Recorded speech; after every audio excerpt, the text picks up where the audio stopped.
What if the most powerful man in 17th century France was never actually king? Cardinal Richelieu reshaped French history through his consolidation of royal power, his grand strategy against the Habsburgs, and his creation of Europe's first modern intelligence network. In this video, you will discover how a clergyman from a minor noble family engineered France's rise as a dominant European power through administrative innovations, survived noble revolts like the Cinq-Mars conspiracy, and left a legacy of centralized government that would influence rulers for centuries. Armand Jean du Plessis de Richelieu was born in Paris on September 9, 1585. His arrival into the world coincided with a period of significant transformation for the French monarchy. The Richelieu family belonged to the provincial nobility of Poitou, a class with deep historical roots but often limited financial means. His father, François du Plessis, served as a military officer and held the prestigious position of Grand Provost of France. This role connected the family directly to the royal court of Henry III. Tragically, François died of a fever when Armand was only 5 years old, leaving the family in a precarious financial situation. His mother, Suzanne de la Porte, became the central figure in the household. She managed the family's affairs and navigated their strained finances following her husband's passing. Historical analysis suggests her determination was crucial for maintaining the family's social standing. The Plessis family name carried a certain historical weight, having been established in French nobility for generations. Their status was that of provincial gentry, not the highest echelon of courtiers, but they possessed valuable connections. These court links, initially forged by his father, would later prove instrumental for the young Armand's entry into political and religious life, setting the stage for his future influence. Yet despite these worldly advantages, his path would soon take an unexpected turn towards spiritual preparation. Armand Jean du Plessis began his formal education at the College of Navarre in Paris. This institution provided a rigorous foundation in philosophy and the arts, preparing young men for prominent careers. Historical records indicate his initial path was not toward the church. He originally trained for a military life, a common ambition for a younger son from a noble family. This plan, however, was completely overturned by a pivotal family decision. His older brother Alphonse unexpectedly resigned his position as the Bishop of Luçon to join the Carthusian monastic order. This resignation created a sudden vacancy that threatened the family's control over a significant source of income and influence. To preserve this ecclesiastical benefice, the family required Armand to abandon his military ambitions. He subsequently dedicated himself to intensive theological studies, swiftly catching up on the necessary religious education. His rapid progress was remarkable. He was consecrated as a bishop in April 1607. At the remarkably young age of 22, he was officially appointed as the Bishop of Luçon. This appointment made him one of the youngest bishops in France, marking an exceptionally fast ascent through the religious ranks and setting the stage for his future political influence.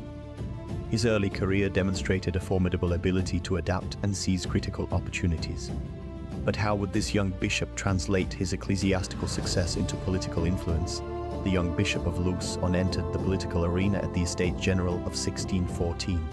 As a representative of the clergy, his articulate and forceful speeches defending church interests did not go unnoticed. His sharp intellect and political acumen were on full display, marking him as a figure of considerable potential beyond his ecclesiastical role. It was here that he first captured the attention of the Queen Mother, Marie de Médicis, who served as regent for the young King Louis XIII. Recognizing a valuable ally, Marie de Médicis brought Richelieu to court, appointing him as her almoner. This position was the crucial first step, placing him at the heart of French power. His rise was remarkably swift. By 1616, his loyalty and skill were rewarded with the highest of posts. He was appointed Secretary of State for Foreign Affairs and War. This role granted him immense influence over France's external relations and military matters. From this powerful vantage point, Richelieu began to weave his web of influence. He cultivated a network of informants and allies, skillfully navigating the treacherous waters of court politics. His growing authority, however, created powerful enemies who watched his ascent with increasing alarm, setting the stage for the political battles that would define his career. While these political battles were unfolding, Richelieu understood that his ultimate security and power could only be guaranteed by one person. Cardinal Richelieu's reputation among his contemporaries was sharply divided. Supporters, including King Louis XIII and key court allies, viewed him as an indispensable statesman. They credited his policies with strengthening royal authority and securing France's position in Europe. However, his detractors were numerous and vocal. Many nobles resented his centralization of power, which diminished their traditional influence. The general population, burdened by heavy taxes to fund his wars and diplomatic maneuvers, often held him in low regard. A significant wave of criticism came through pamphlets and clandestine writings. These publications, often anonymous, attacked his character and policies with fierce intensity. They accused him of unchecked ambition, greed, and even tyranny. One notable pamphlet from the 1630s famously labeled him a public vampire for the financial demands placed on the people. Foreign diplomats also contributed to this mixed perception. While some admired his political genius and the respect he commanded abroad, others, like representatives from the Habsburg courts, viewed his maneuvers as a direct threat to their own empire's dominance. Historical analysis reveals that this criticism stemmed largely from the profound changes Richelieu enacted. His focus on raison d'etat, or reason of state, justified actions that many found morally questionable. Some historians argue the negative portrayals were amplified by those whose privileges he curtailed. Ultimately, his contemporary reputation was a complex tapestry of profound admiration and deep-seated hostility, reflecting the turbulent era he helped to shape. Yet this polarized contemporary view would soon face an unexpected challenge from a new generation of thinkers. The 19th century witnessed a profound reassessment of Cardinal Richelieu's complex legacy. During the Romantic period, historians and writers began to challenge earlier, more rigid interpretations. They often focused on the dramatic and personal aspects of his rule, moving beyond pure political analysis. This shift reflected the era's fascination with powerful, individualistic figures.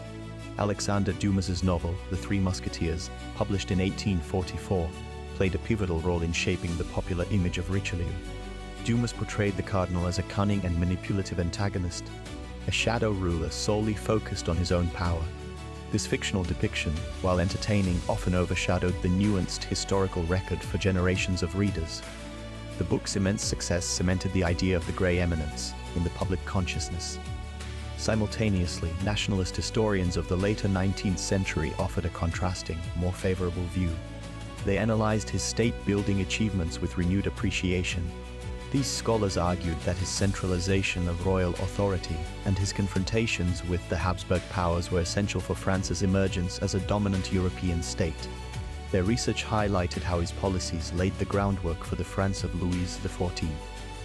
Consequently, Richelieu was reinterpreted not merely as a ruthless minister, but as a visionary architect of French national strength. Yet this rehabilitated image would face its own challenges as new methodological approaches emerged in the 20th century. Modern historical scholarship has profoundly reshaped our understanding of Cardinal Richelieu. Archival discoveries in the late 20th century revealed the immense scale of his personal correspondence and state papers. This analysis showed his governance was less a monolithic dictatorship and more a complex network of patronage and information control.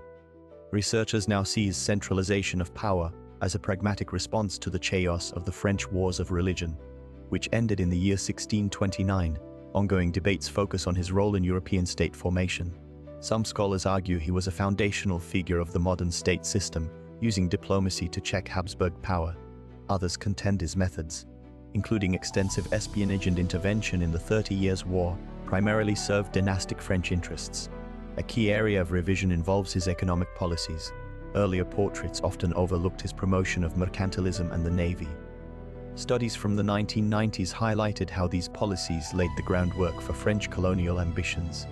The concept of raison d'etat remains central to interpreting his legacy. As one historian wrote, he operated within a framework where the state's survival justified extreme measures.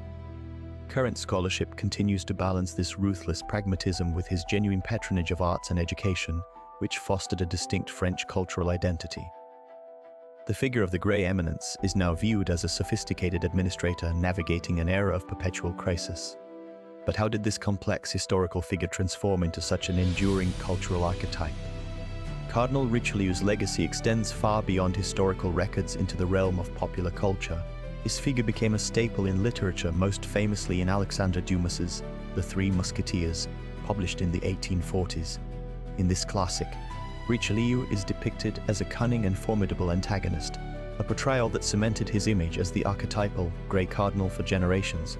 This fictional interpretation overshadowed many of his actual political reforms, yet it provided a compelling template for future characterizations. The Grey Cardinal archetype he inspired continues to shape political narratives in modern media. This character is typically a powerful, behind-the-scenes strategist who operates through influence rather than overt authority. Analysis has shown this archetype appears in various forms, from Francis Urquhart in the British television series House of Cards to characters in the Japanese manga and anime Code Geass. These figures embody the same calculated manipulation and intellectual power associated with Richelieu, demonstrating the archetype's cross-cultural adaptability.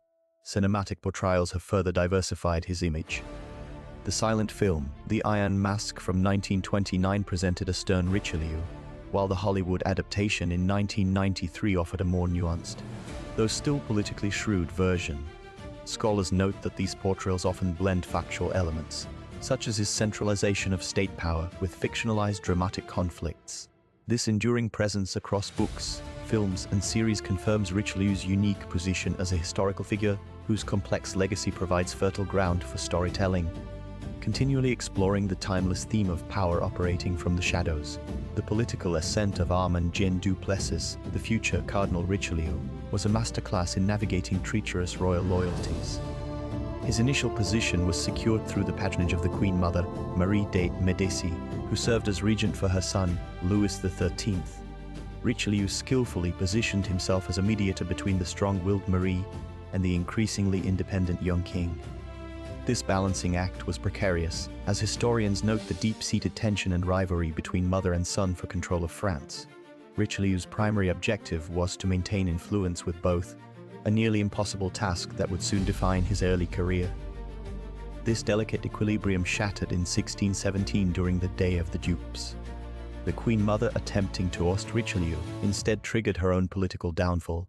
Louis XIII, in a decisive move, firmly sided with his chief minister, compelling his mother into exile. Consequently, Richelieu, still linked to Marie, was also forced from court. This temporary exile was a calculated retreat, not a defeat. From his distant bishopric, he maintained secret correspondence, patiently waiting for an opportunity to return. His strategic patience was rewarded when the king, recognizing his indispensable political acumen, recalled him. Richelieu's return marked the beginning of his unshakable dominance. In 1622, Pope Gregory XV elevated him to the rank of cardinal, granting him immense religious and political authority. Just 2 years later, in 1624, Louis XIII formally appointed him chief minister. This dual appointment cemented his power. Analysis reveals that from this point, Richelieu effectively governed France, relentlessly working to centralize royal authority and diminish the power of the nobility, all while carefully managing his relationship with a king who was often ambivalent yet ultimately reliant on his minister's formidable will. But how exactly did he transform this theoretical power into practical control over a fractious nation? Cardinal Richelieu systematically consolidated his authority through an elaborate network of informants and loyal officials. He placed trusted individuals, known as intendants, into key provincial positions. These officials reported directly to him, bypassing the traditional local nobility. This system allowed him to monitor potential dissent and enforce royal decrees effectively across France. His network of spies gathered intelligence on nobles and foreign agents, ensuring he was rarely caught by surprise.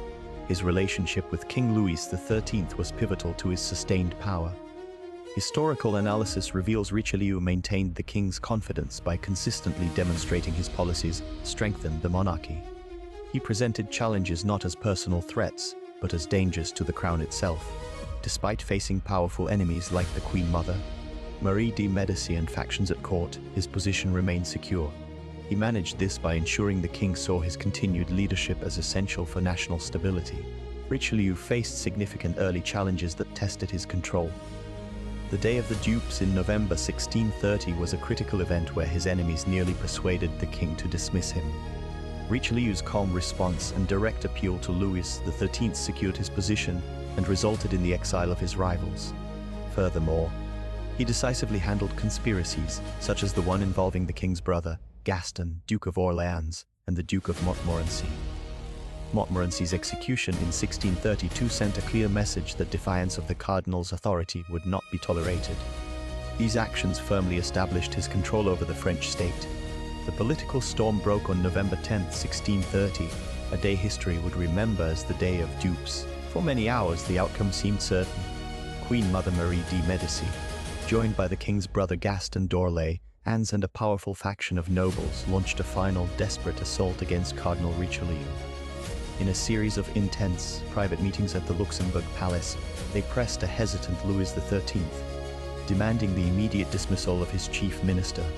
They argued that Richelieu's aggressive foreign policy was dragging France into ruinous wars, and that his authority undermined the royal family itself. The Queen Mother, emotional and commanding, believed she had finally secured her son's compliance. The court buzzed with the news of the cardinal's imminent fall, yet Richelieu was not a man to succumb to a palace coup. While his enemies celebrated prematurely, the cardinal acted with cold precision. He retreated to his residence, but not to despair. Historical accounts note he sent urgent messages to his allies and, crucially, secured a private audience with the king later that same evening. In that critical meeting, Richelieu presented his case not as a personal defense, but as a matter of state survival. He framed his opponents as a cabal more interested in their own privileges than the strength of the French crown. He reportedly offered his resignation, a calculated move that forced Louis to choose between his minister's vision of a powerful, centralized monarchy and his family's demands for a return to aristocratic dominance. The following morning, the political landscape had completely reversed. Louis XIII made his definitive decision. He publicly reaffirmed his full confidence in Cardinal Richelieu, effectively humiliating his mother and brother. The king's choice was a watershed moment. Analysis of royal correspondence from this period reveals a ruler who prioritized raison d'etat, or reason of state, over familial loyalty. Marie de Medici, the architect of the plot, found herself utterly defeated and was soon forced into exile, never to return to France. The Day of Dupes, named for the way it fooled Richelieu's opponents, did not weaken the cardinal. It shattered the opposition, consolidating his power so completely that he would dominate French politics for another 12 years, his authority now unchallengeable. With his authority now absolute, Richelieu turned his attention to reshaping the very structure of French governance. Cardinal Richelieu implemented a systematic strategy to centralize royal power throughout France. His primary objective was to diminish the influence of provincial nobles and local institutions that challenged the monarchy. Richelieu viewed these regional powers as the main obstacle to a strong, unified state. He initiated a series of reforms aimed directly at the provincial governors. These governors, often from powerful noble families, had enjoyed significant autonomy for decades. Richelieu's policies systematically reduced their military authority and political independence. A key instrument in this centralization was the expanded use of royal intendants. These were royal agents, directly appointed by and answerable to the crown. Intendants were dispatched to the provinces with broad powers over justice, finance, and policing. Their presence bypassed the traditional authority of local governors and parliaments. Research has shown that by the 1630s, these intendants became the true administrators of the French provinces. They ensured that royal decrees were enforced and taxes were collected efficiently, directly strengthening the king's control. Analysis reveals that these reforms fundamentally altered the French political landscape. By weakening the provincial nobility and establishing a direct line of royal administration, Richelieu crippled the foundations of feudal decentralization. His work dismantled structures that had allowed regional powers to defy the king. Historians often note that these actions laid the essential groundwork for the absolute monarchy that would flourish under Louis XIV. While some scholars argue his methods were harsh, others point to the resulting political stability. Richelieu's legacy is thus inextricably linked to the rise of centralized state power in France. While his political consolidation was foundational, Richelieu's ambitions extended into reshaping the very economic fabric of the nation. Cardinal Richelieu's economic vision centered on strengthening France through mercantilist policies. He actively promoted the idea that national power depended on amassing precious metals and achieving a favorable trade balance. To reduce reliance on foreign goods, his administration encouraged domestic production in key industries like textiles and tapestries. He also supported colonial ventures, seeing them as vital sources of raw materials and exclusive markets for French products. This led to the founding of trading companies, such as the Company of New France established in the 1620s. These entities were granted monopolies to develop commerce in regions like the Caribbean and North America. A crucial component of this economic program was maritime power. Richelieu initiated a significant expansion of the French navy, recognizing that a strong fleet was essential for protecting merchant ships and challenging rivals like Spain. By the time of his death, the navy had grown from a handful of vessels to a formidable force of more than 50 warships.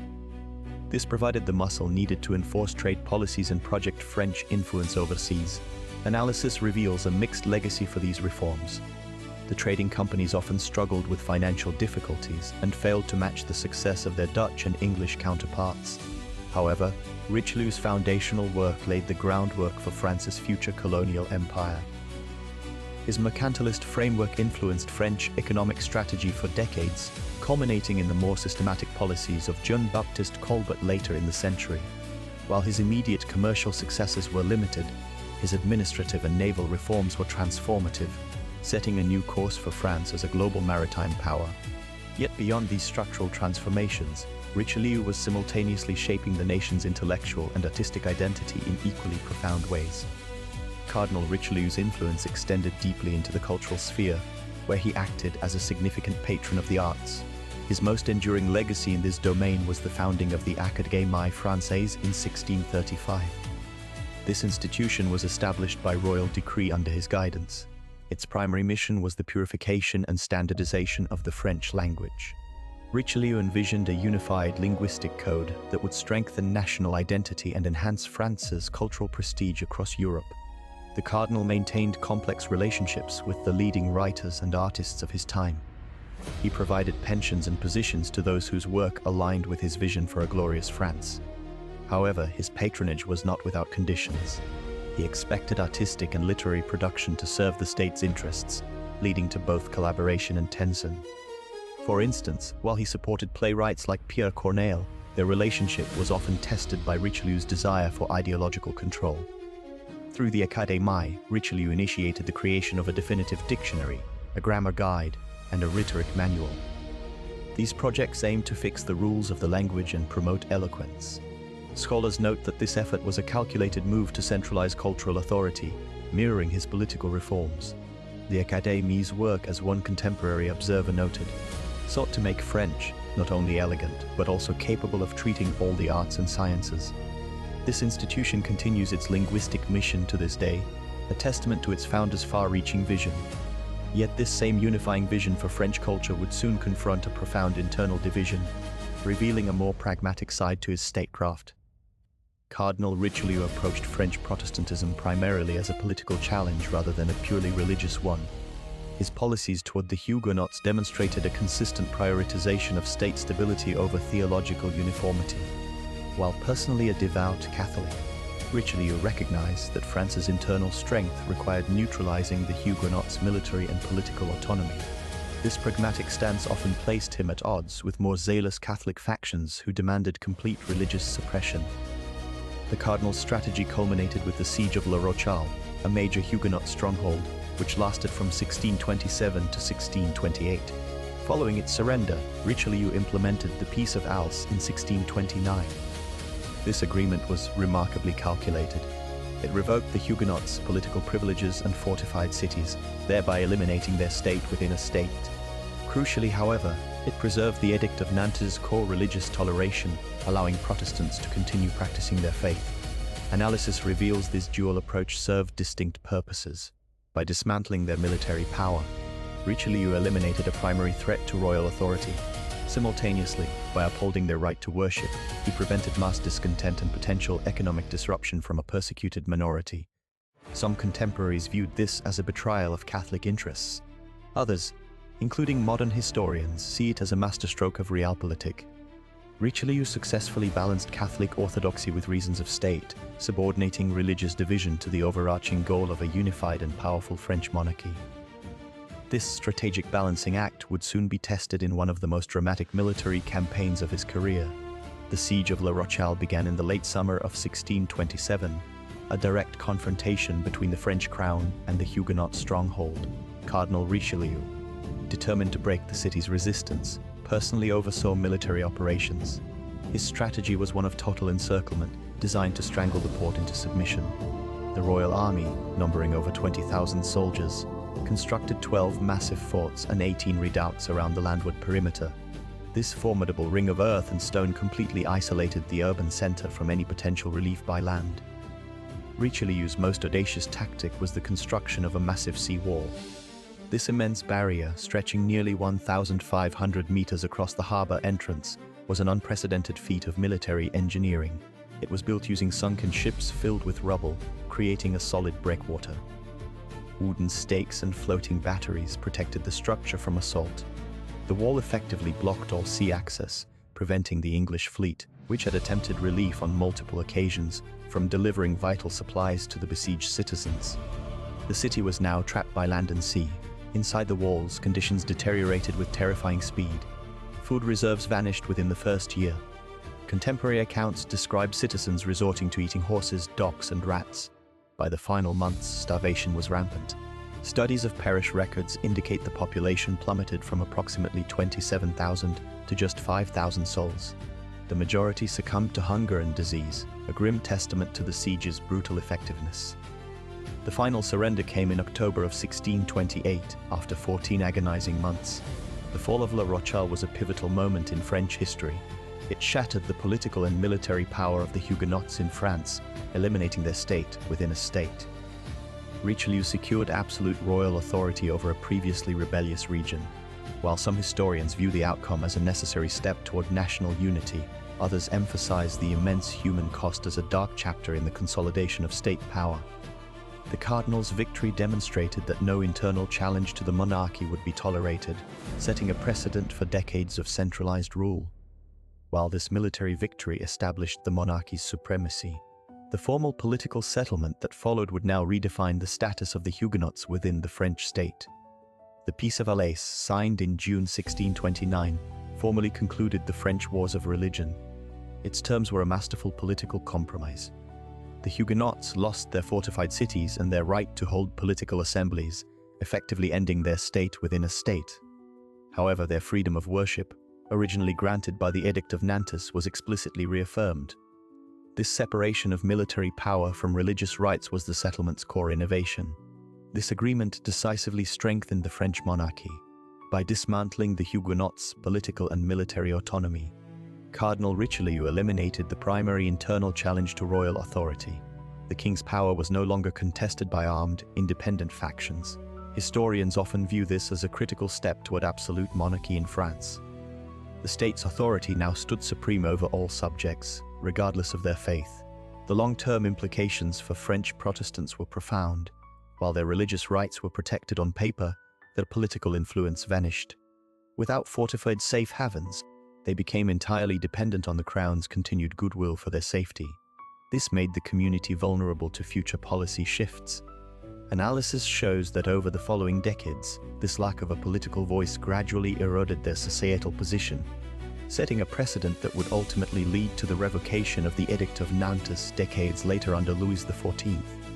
This domestic vulnerability coincided with a dramatic reorientation of French foreign policy, where national interest would soon override all other considerations. Cardinal Richelieu's grand strategy fundamentally aimed to contain the expanding power of the Habsburg dynasty, which ruled both Spain and Austria. His foreign policy vision was guided by the principle of raison of state, where the interests and security of France superseded all religious or dynastic loyalties. This pragmatic doctrine justified forming alliances with Protestant states against Catholic Habsburg powers. A controversial move during the 30 Years' War, research has shown this realpolitik approach was essential for preventing Habsburg dominance over Europe. To execute this strategy, Richelieu constructed a vast network of alliances and provided substantial financial subsidies. From the 1630s, France secretly and then openly supported Protestant Swedish King Gustavus Adolphus with funds to fight the Holy Roman Empire. Later, the cardinal formed a direct military alliance with the Dutch Republic, another Protestant force opposing Spain. Analysis has revealed these subsidies totaled the equivalent of several million livres annually, a massive investment to weaken France's rivals without immediate direct warfare. Some historians argue Richelieu's policies prolonged the devastating 30 Years' War, while others believe they were necessary to secure French national interests. His intricate diplomacy successfully diverted Habsburg resources and attention, creating a more favorable balance of power. By the time of his death in 1642, the Habsburg hegemony was significantly weakened. Richelieu's legacy established France as the dominant continental power, a position it would hold for decades, built on the foundation of strategic statecraft over ideology. This strategic groundwork would soon culminate in a decisive move, as France transitioned from covert influence to open confrontation. France officially entered the 30 Years' War in 1635, a moment Cardinal Richelieu had meticulously prepared for years. While France had previously funded Protestant adversaries of the Habsburgs, direct military engagement represented a monumental political gamble. Historians note the Cardinal's timing was deliberate, waiting until the Habsburg armies were overextended and Swedish military pressure had peaked. This move was fraught with risk, as it pitted Catholic France against the Holy Roman Empire, creating potential domestic unrest and alienating powerful Catholic factions at home. The initial French campaigns were met with immediate and severe challenges. The army, though large, was not yet the refined military machine it would later become. Its first major offensive into the Spanish Netherlands stalled, while a simultaneous campaign in the Rhineland faced logistical nightmares and fierce resistance. The Spanish response was swift and punishing, launching a devastating invasion of northern France from the Spanish Netherlands that brought the war to French soil. Richelieu's grand strategy was immediately tested. The French treasury, strained by years of subsidies, now faced the colossal expense of open warfare. Military setbacks in the war's first years revealed critical weaknesses in command and supply lines. Yet, this difficult entrance was a calculated price for a greater objective: to decisively check Habsburg dominance and secure France's position as the preeminent power in Europe, a goal that would demand years of relentless conflict.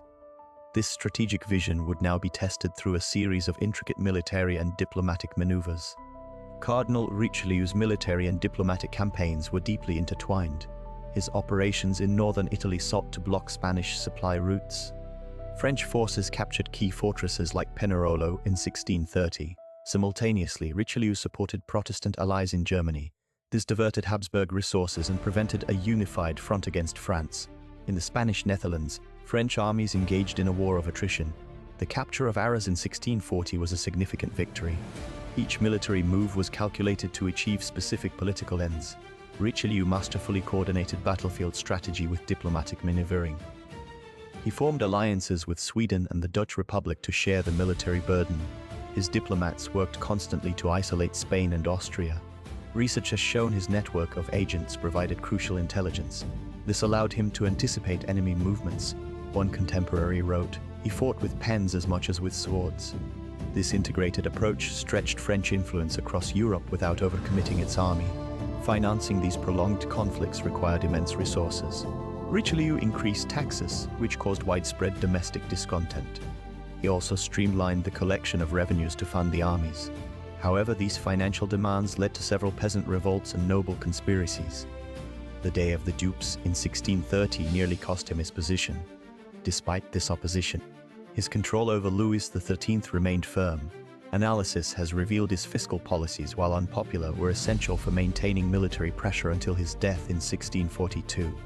Yet even as his authority seemed secure, the very foundations of his power were being challenged from within. Cardinal Richelieu faced constant threats from France's highest nobility. These were not mere disagreements, but dangerous conspiracies aimed at his removal or even assassination. Two major plots defined this period. The first unfolded in 1626, orchestrated by the young Count of Chalais. He joined a scheme supported by the king's brother, Gaston d'Orléans, and the Queen Mother, Anne of Austria. Their goal was to eliminate the cardinal. The second major rebellion came in 1632 from the Duke of Montmorency, a powerful governor in Languedoc. He allied with Gaston d'Orléans in an open military revolt against the crown's authority. Both conspiracies represented a direct challenge to the centralized power Richelieu was building. Richelieu's response was swift and brutal, designed as a public spectacle. The Count of Chalais was arrested and executed in 1626 after a trial that showcased the state's power. The Duke of Montmorency was captured after his rebellion failed and was beheaded in Toulouse in 1632. These executions were not just punishments. They were calculated political acts. Research has shown that Richelieu used these dramatic trials to demonstrate an undeniable truth. No one, not even the highest-ranking noble, was above the king's justice. The cardinal turned their treason into a powerful lesson on the consequences of defying royal authority. The nature of aristocratic resistance evolved significantly. Early plots were often intricate court intrigues hatched in palace corridors. Later revolts, like Montmorency's, became desperate, armed uprisings as nobles saw their traditional privileges eroding. Analysis reveals that Richelieu systematically dismantled their independent power bases. Some historians argue he was a cold pragmatist securing the state. Others believe he created a system of fear. Regardless, his actions fundamentally altered the relationship between the crown and the nobility, crushing the old feudal threat and paving the way for absolute monarchy.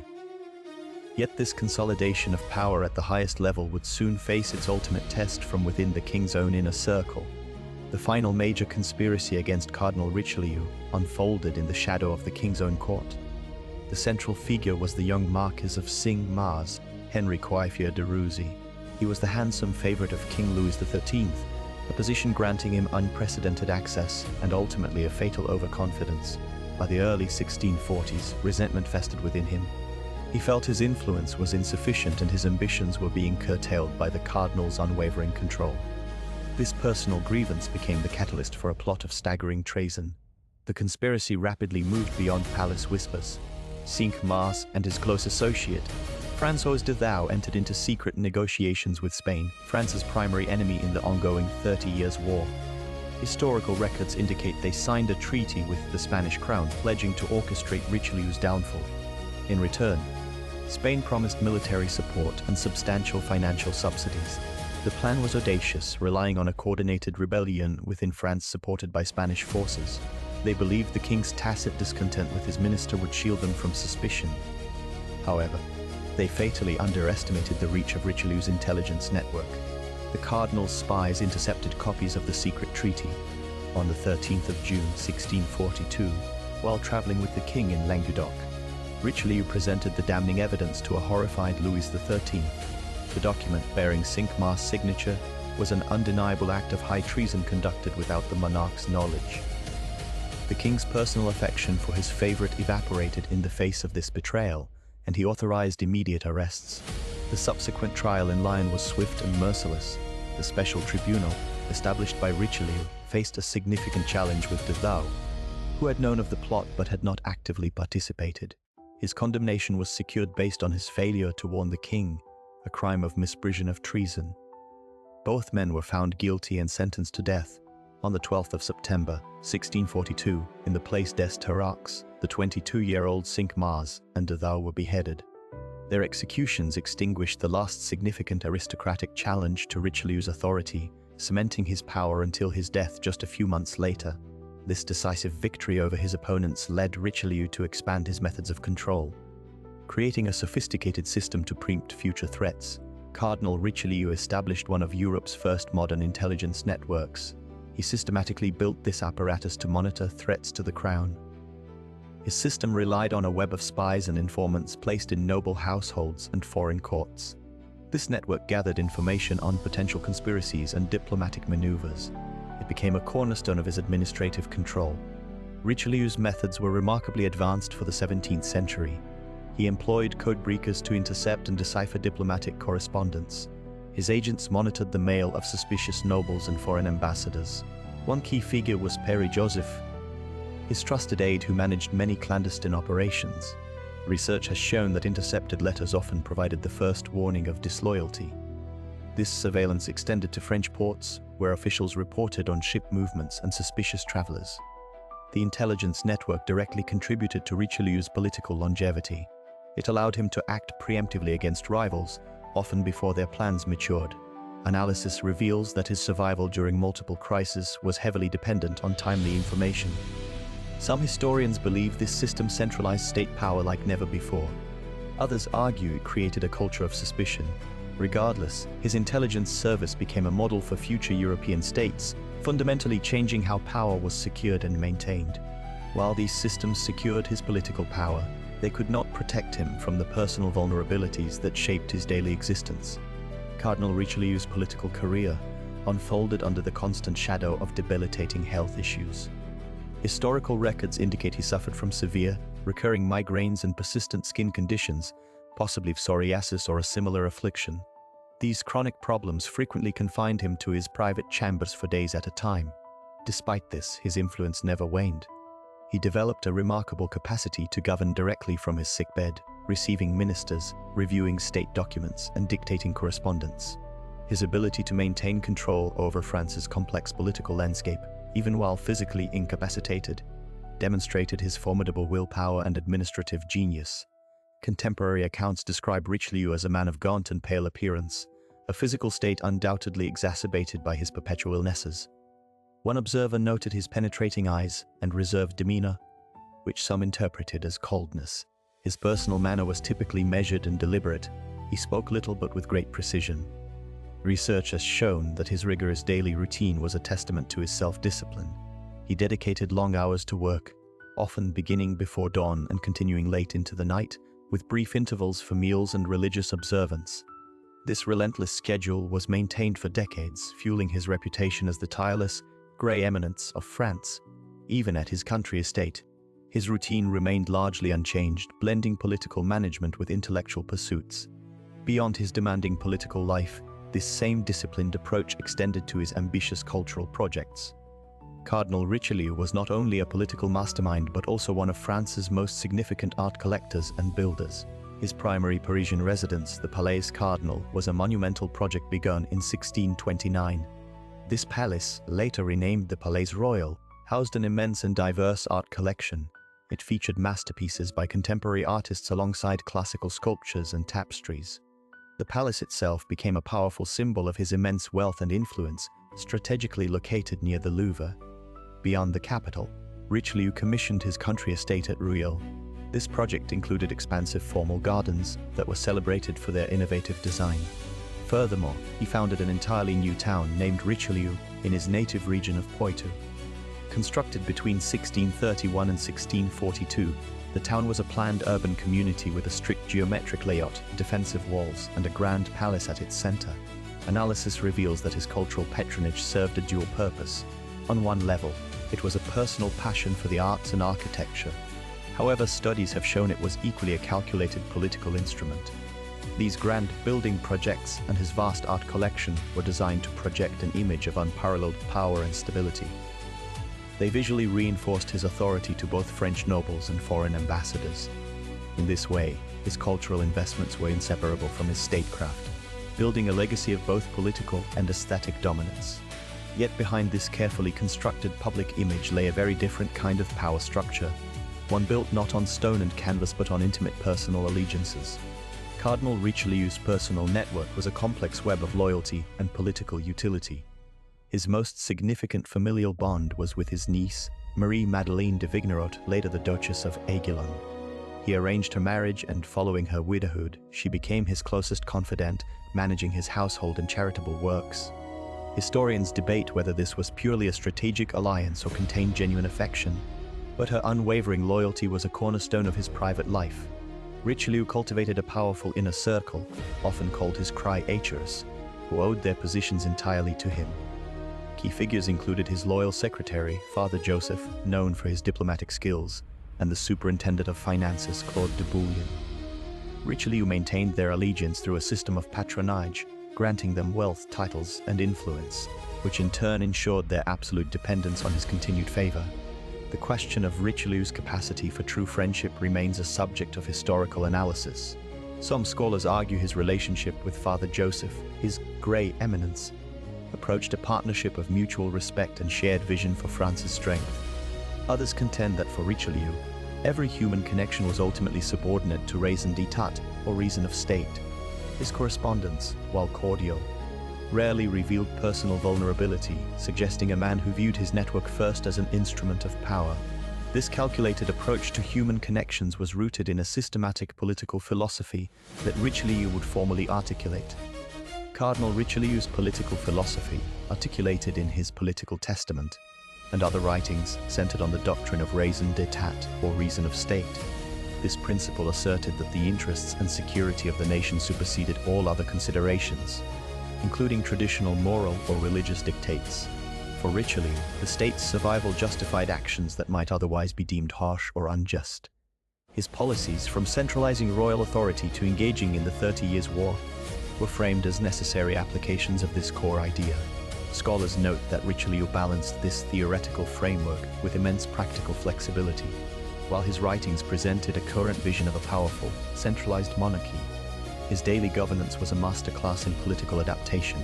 He navigated complex court intrigues, managed rebellious noble factions, and formed strategic alliances, both domestic and foreign.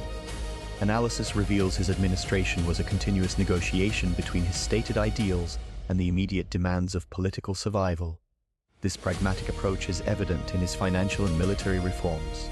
To strengthen the crown, he systematically undermined the political power of the French nobility and the Huguenots, culminating in the siege of La Rochelle, which ended in 1628. Simultaneously, he cultivated a network of informants and loyal officials to enforce his will. Historians observe that while some contemporaries criticized his methods as manipulative, his defenders argue that these actions were indispensable for creating a stable and sovereign French state, a foundational step toward the absolute monarchy of Louis XIV.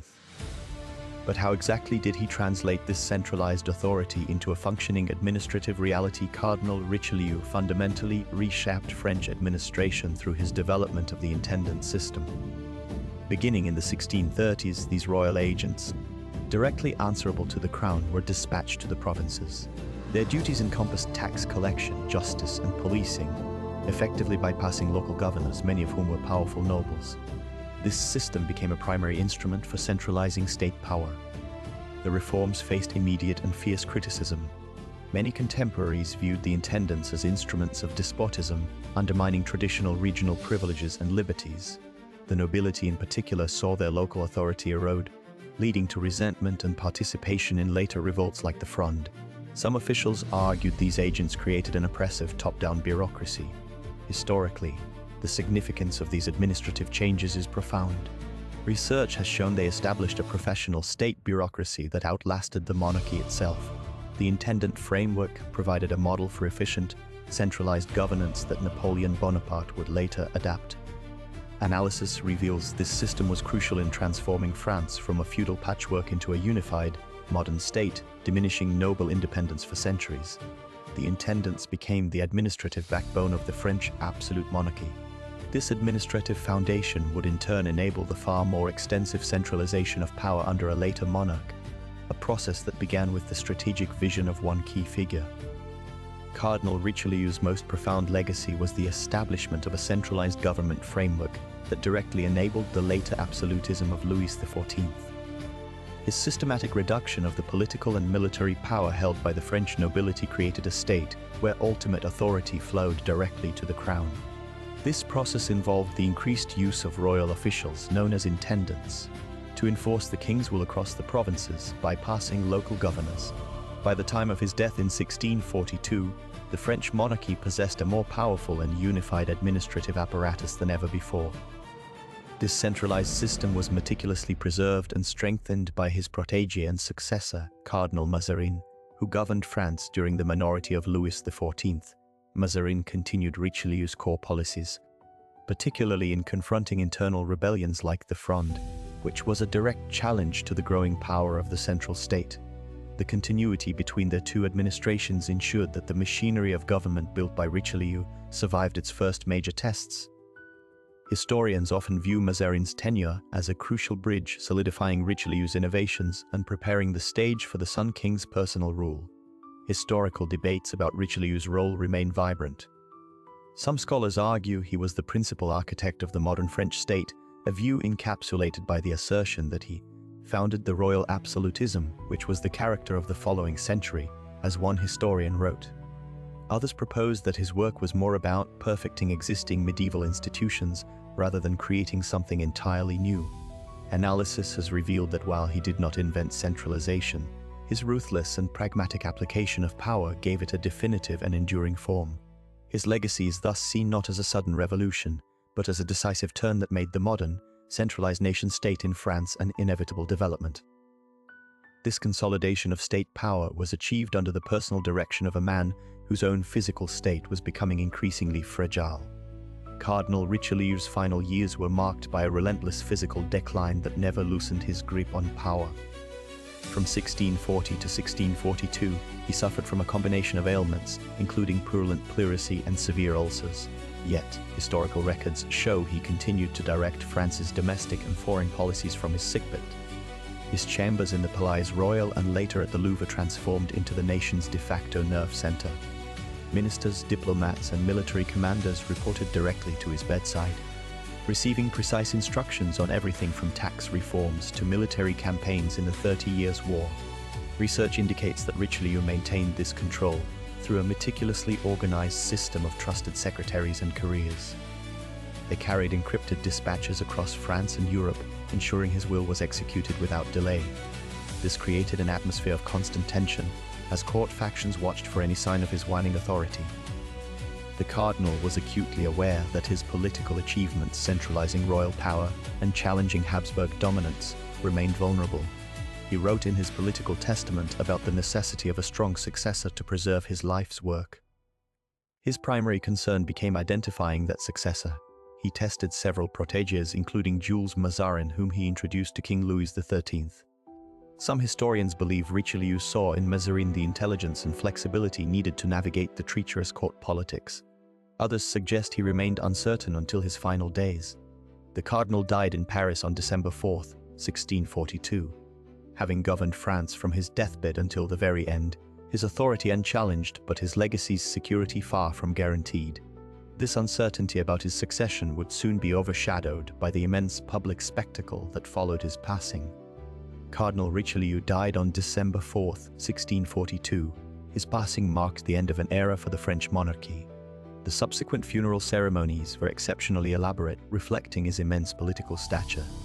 A grand procession transported his body to the Sorbonne University Chapel in Paris. The event featured numerous clergy, state officials, and elaborate decorations, a final testament to his power.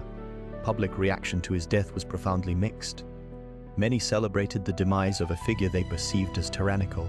Others, however, recognized the stability his leadership had provided. King Louis XIII reportedly uttered a famous, somber remark upon hearing the news. He stated, "There is a great politician gone," acknowledging the immense void left by his chief minister. The disposition of his estate and vast collection of papers began immediately. His immense personal wealth, including the magnificent Palais Cardinal, was bequeathed to the crown. This bequest later became known as the Palais Royal. His extensive correspondence and state documents were secured. Historians note that these papers provided an unparalleled window into the inner workings of 17th century European power politics, shaping his complex legacy for centuries. But who would step into the vacuum of power left by such a formidable figure following Cardinal Richelieu's death in 1642? King Louis XIII appointed Cardinal Mazarin as his chief minister. This succession was not a sudden development. Richelieu had personally mentored Mazarin, recognizing his diplomatic skill and political loyalty. The transition was therefore remarkably smooth, ensuring continuity in French foreign and domestic policy. Mazarin inherited a centralized state and continued Richelieu's primary objectives, strengthening royal authority and challenging the Habsburg dominance in Europe. While Mazarin upheld his predecessor's policies, his governing style differed significantly. Richelieu was often perceived as austere and rigid, a figure of absolute authority. In contrast, Mazarin employed a more flexible and diplomatic approach. He was a skilled negotiator who preferred strategic alliances and clever maneuvering over direct confrontation. This subtlety was particularly evident during the Fronde, a series of civil wars that posed a greater threat to the monarchy than any challenge Richelieu had faced. Analysis reveals that Mazarin effectively built upon Richelieu's foundation. He secured the Peace of Westphalia in 1648, a triumph that fulfilled Richelieu's long-term foreign policy goals. Domestically, he continued to suppress the nobility's power, though his methods were more conciliatory when necessary. Some historians argue Mazarin was a more pragmatic operator, while others believe he was the perfect executor of a vision he did not originate. His success ensured the survival of the absolutist state, paving the way for the reign of Louis XIV. While Mazarin secured the absolutist state's future, the legacy of his formidable predecessor, Cardinal Richelieu, was already being fiercely debated by those who had witnessed his rule firsthand. Our journey into the life of Cardinal Richelieu comes to an end. We explored his birth and family background, his education and early political ambitions, and how he gained royal favor to consolidate his authority. The narrative covered his economic and administrative reforms, his cultural patronage including the Académie Française, and his approach to religious division, notably the Siege of La Rochelle. We also examined his grand strategy against the Habsburgs, his military campaigns, and the noble opposition he faced, including the Cinq-Mars conspiracy. His intelligence network, health challenges, and personal relationships were also part of our exploration, alongside his theory and practice of power. Finally, we touched upon his legacy of centralized government, his declining health, death, and funeral ceremonies, the succession by Mazarin, and his contemporary reputation, including the 19th century reassessment and modern historical scholarship concerning the Grey Cardinal in popular culture. Subscribe to our channel to not miss new episodes. See you soon.